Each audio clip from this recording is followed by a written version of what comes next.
everybody, welcome to Blue Goose Garage.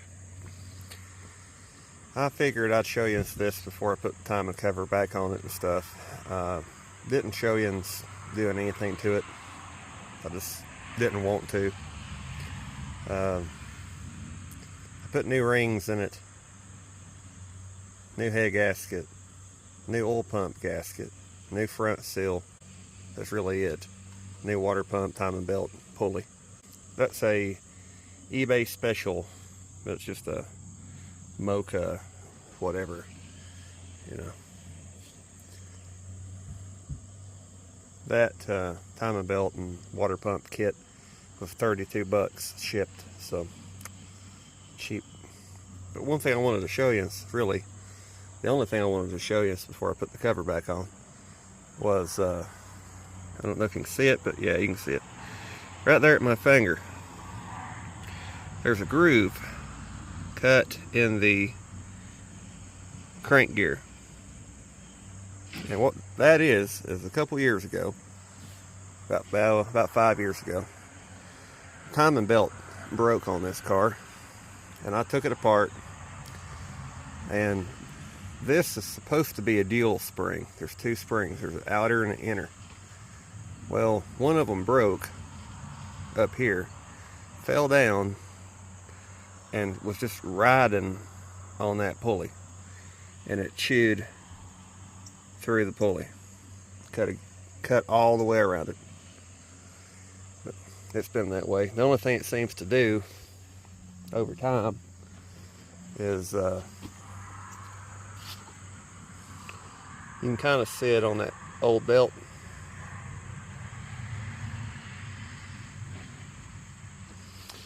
But I believe it'll be fine. Alright, so I cleaned this engine, oil pan, head, everything with oven cleaner and a garden hose. Now it's not perfectly clean, but I don't really care about it being perfectly clean. It's better.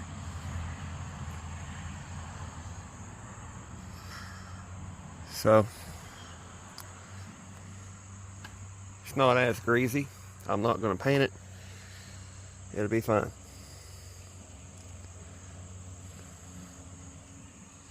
Now, after I get that timing cover and balancer back on, this would actually be ready to run.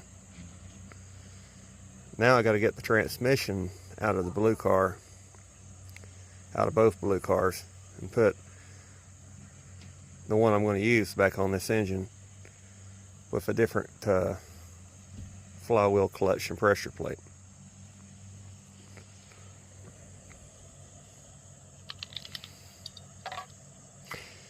Oh, and after I've ran it a little bit, I'm going to go ahead and take that filter back off. This engine's still pretty dirty, so this is just to kind of try to flush it.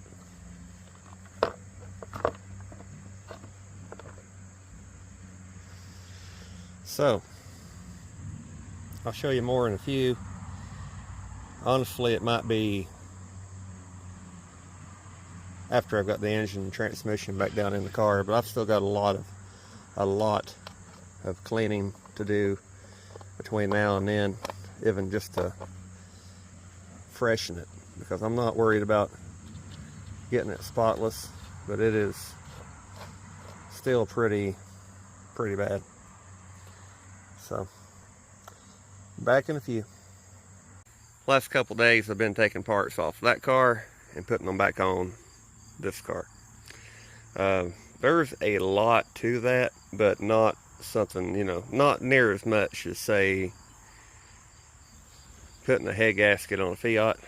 There's probably more to do there. It's just there's a lot of old wiring and old bolts, and you have to make sure you put all the grounds back everywhere. Grounds like those, and that one, and the one on the back of the intake, and this one is supposed to go to the distributor. I'm just kind of focusing on one thing at a time, I'm currently taking that booster off, a master cylinder, to put the one on that car on it. And once I have that off, I'm taking the heater box off, and then the interior can start going back together, and it'll kind of match up here. Everything out here is off of that car except the wipers, and the wipers are going to come off of that car because those didn't work to begin with. So we're changing everything, basically making, you know, this car, that car. I got a story I want to tell you. So Danny kept record of everything, and I showed you the records for this car. I have the records for this car. I showed you everything for that car. I have the records for this one too. Danny called that one Geo number 1, and he called this one Geo number 2. So I'm calling this one Blue Metro 2, kind of because of that. I'll show you something else in a day or two. I kind of plan on cranking this car by the end of this video, and that means there's a lot of knick-knack stuff that's got to go back on this one. You don't know how many things you've taken off of a car until you go to put one back together.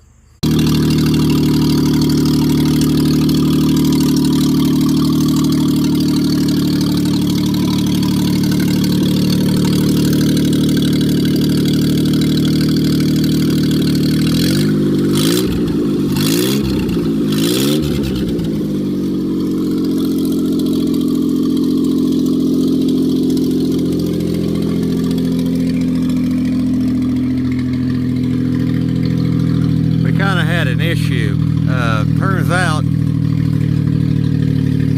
this connection, one of these connections is the same as another connection, and on this car it doesn't need the other connection, but it does need the fuel pump wire hooked up. And when you had it hooked up wrong, the tail lights stayed on. But we got that figured out, pretty sure. Unless the fuel gauge is just not working, which is possible. That tank, the gas this is running off of is probably 8 years old.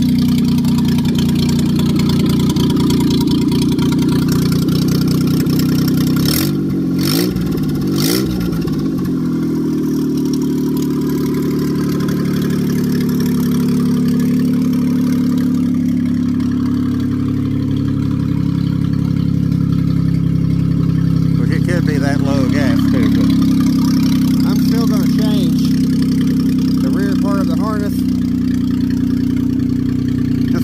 just so I've changed everything. I'm going to change the rear part of the harness and the fuel tank and stuff, but that shows that pump and tank still runnable.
Gauge is moving up. I kind of, well, even that's working now. That didn't work before. But parking brake lights on. temperature gauge is working.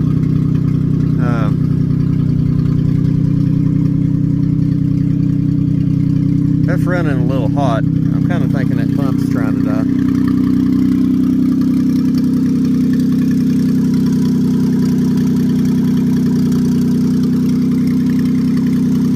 But it's running.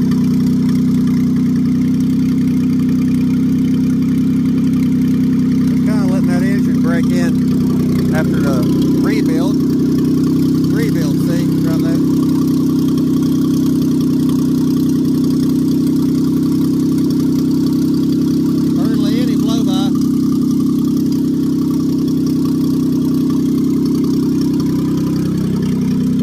Expect it to have a little bit because it's not broken in.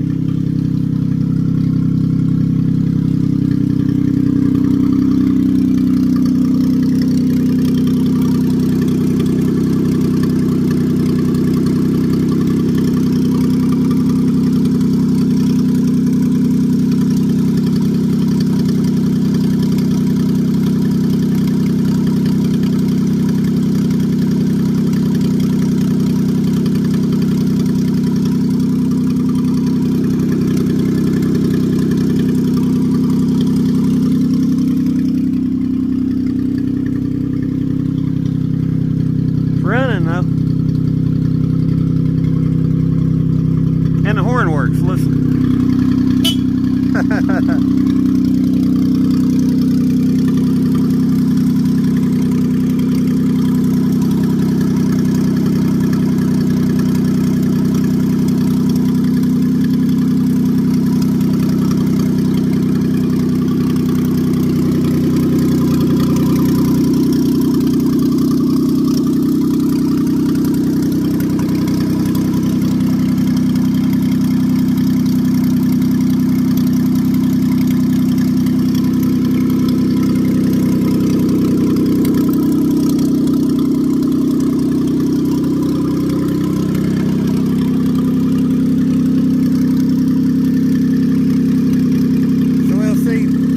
Let me explain to you why I'm considering changing the harness. I don't really care nothing about where I cut it there. I could solder that and it would be fine. Solder it and tape it up. The reason I'm considering changing the rest of this is I know everything on that car works. It had a fuel gauge, everything worked. The pump was fine. This one, I don't remember if it had a fuel gauge. It needs a new filter, which I have one, so it really wouldn't be a big deal. But I don't know anything about that fuel pump, and I need to trust this car.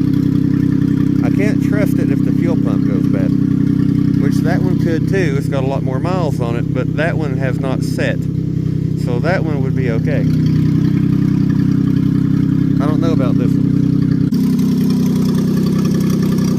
It's getting hot, and I don't know if the fan works, but it is circulating some. It's about the half a gauge there.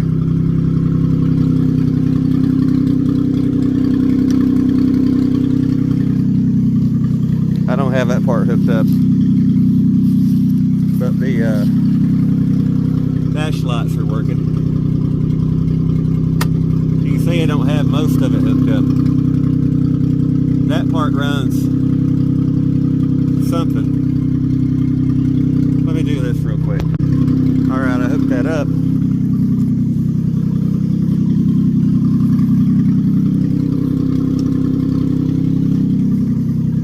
I don't know what that runs. I just hooked something up though. But anyway, we'll figure it out. I'll either change the rest of the harness or see if I can get the rest of it working without changing the rest of it. But it's running. Oh, now the gas gauge is working. Just a little bit. See that? It was on E, now it's up off E a little bit. So apparently that connection has the fuel gauge on it.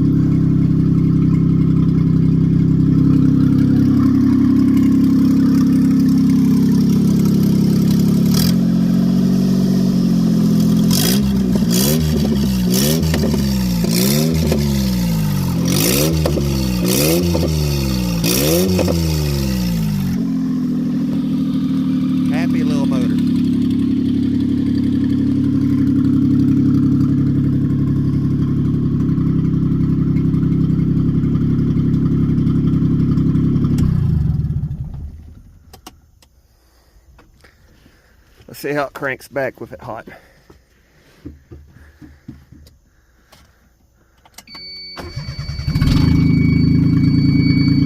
Oh yeah.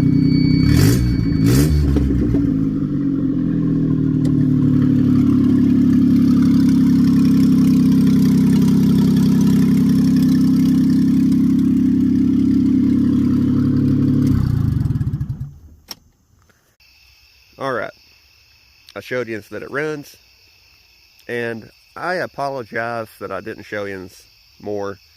I really should have filmed putting the engine and transmission back down in the car. I should have filmed a couple other things, but I didn't, and I'm going to kind of explain to you the reason that I didn't. This is kind of hard, but I'm going to try. Last week, my mom and dad's dog, Sadie, passed away. Sadie was a very good girl. She was I think around 13 or 14 years old, but she was a wiener dog. And she was a very good girl. She was in a video or two of mine, and one of which I wanted to include at the end of this video. She was my quality control inspector. She made sure that I got the wiring right in my 67's console. She told me it was good, and it was. It's been working fine. So, this video's in memory of her. We miss you, Sadie.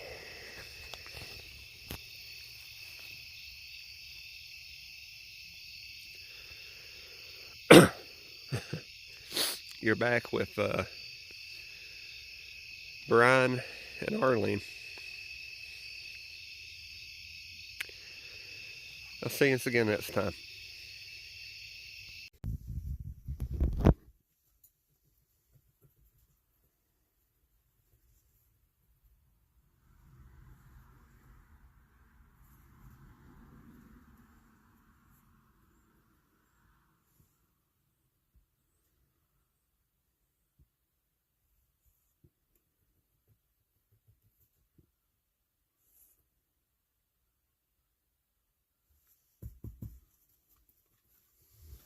Come over here. Oh.